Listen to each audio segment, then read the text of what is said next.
Here I am again for my world famous masterclass on painting.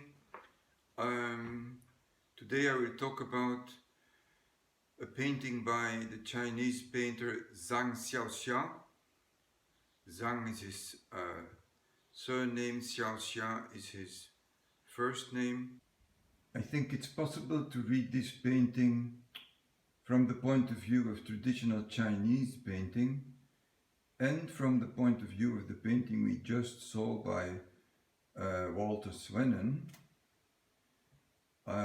Since this painter, Zang Xiao Xia, came to Belgium to study Western painting and knew this work very well. He lived in Brussels for 12 years before returning to his home country to help his father, a traditional painter, to finish his oeuvre. I think when you look at it traditionally, one sees an atmospheric background and an asymmetrical composition, which might be considered a landscape painting, an asymmetrical landscape painting, as we see so often in traditional Chinese painting.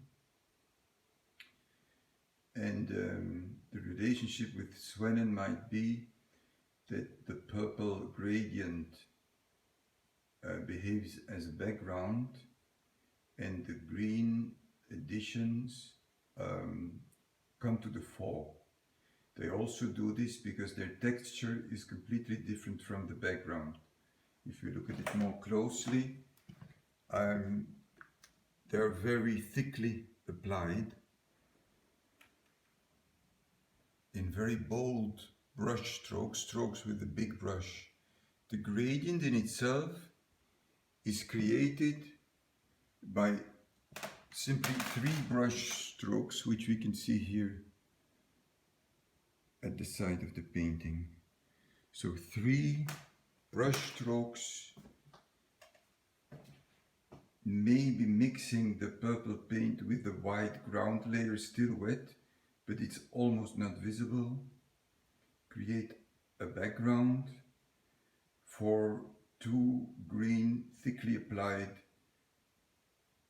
bold brush strokes, which might suggest falling tea leaves, which is something I only add not because the painting needs it, but because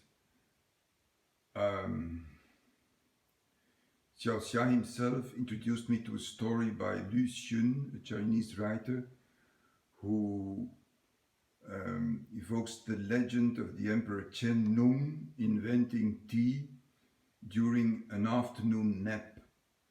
While asleep, a leaf of the tea plant falls into his glass with lukewarm water, and when he awakens and tastes the water, he invents tea. We also see another painting here from the same period, 2010, which basically has the same structure, be it a little bit more complicated, a little bit more intertwined. You see at the border there is a grayish white used as a background. Transparent green layers have been added to suggest an illusion of weed or plants.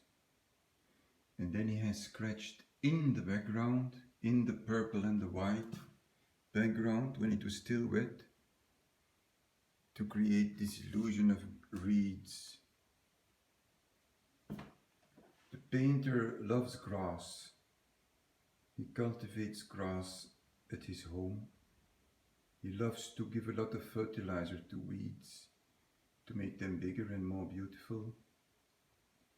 To the left, a combination of the two techniques is seen, where the brush that perhaps he used to go through the purple to create the illusion of weeds has been applied once more on top of the green layer. It's a third layer, a third intervention.